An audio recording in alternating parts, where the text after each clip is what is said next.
A topic that is very common in discussions everywhere is belief. Every now and then, people are talking about what they believe and are asking people about what they believe. People often ask me as well that, and it makes me wonder, because in fact, belief is a mental state. Nobody can deny that. Before you have faith in something, you must think of something. And when you think of that, you are using your mind. But the thing is that when people ask me about that, I often tell them that I believe in Zen. The thing is that for most people, Zen is something related to monks, to Japan, to Eastern culture, to movies of monks in meditation and all that.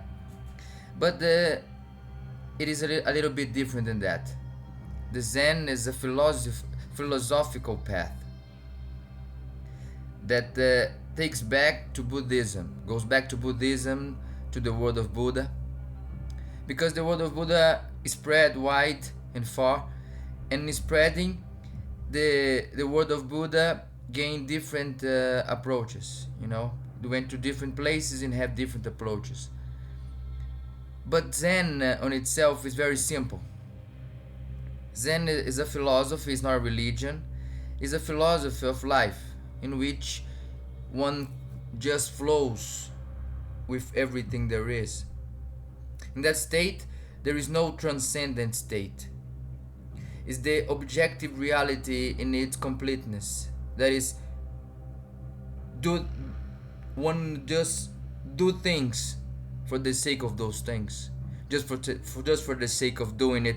Something very important in Zen is uh, the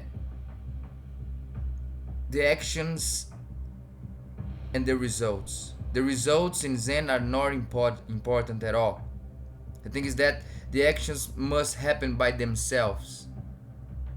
When you put a goal, a target in an action, it loses itself. You know what I mean? To just do something for the sake of it. And that is my philosophy of life for some years now. And I got to this point where I realized that I do things not to achieve anything, but to just do them. To do those things in the most complete way that I can. You know what I mean? To be conscious of that action. To be in the act of doing in just that. That is what Zen is about. You know what I mean? But that's the tricky thing, because it is so simple that it became something unachievable for some people. But it's completely the opposite. I must remember, everyone can experience Zen. Actually, each person experiences Zen every day in their lives at some point. Each person, every day, we experience that. But we are not aware of that when that happens. That is, for example, when we are paying attention on something, when we are reading something, when we are washing the dishes or brushing the teeth, doing something really regular, something really simple and regular, like on a daily basis, that is Zen actually. You know what I mean? To just do the dishes, to just swipe the floor, to just do that, regardless of what it is. That's the thing about in Zen, that would spread through everything in the life. That is, every action would be complete, and being complete, it would be in harmony with the universe. That is something to think about, my friends, because in this art, I am I took inspiration from the fasting Buddha. That is a sculpture that was found in Pakistan in the 19th century, and it demonstrates in a Gandhari style. It demonstrates Buddha during his 6-year near fatal ascetic fast before enlightenment. That is, because it's known that the Buddha went through different paths before his enlightenment, and one of those paths before enlightenment was his ascetic path. That is, the renunciation of everything, and he got really thin and bones in bones. He just didn't eat for years, thinking that that was the answer. But in the end, he realized that wasn't the answer, because that was also an extreme. And in Zen, that is something really important. That is to understand that the extremes, they are not the answer.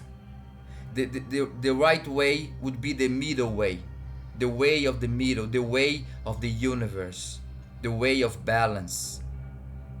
To find that way, to find that path within, that's the thing, that's the message of today, my friends. We need to let go, and that is hard, I admit it. But the thing is that it's not just about letting go, it's about letting it happen. Accept every situation and be complete in it. You know what I mean? It's not about running after something or someone or some state, but just do whatever you are doing and be complete in that action, in those actions. You know what I mean? Zen is always related to water, to the movement of the waves and the rivers, and that is really close to the truth, you know, because once you see it all happening, we are water and we can be water, we can flow with water. And in this comic, I draw Buddha thinking about a burger, because in the end, after all, there is no crest, only acceptance, and one must always laugh at oneself. After all, everything is mandala.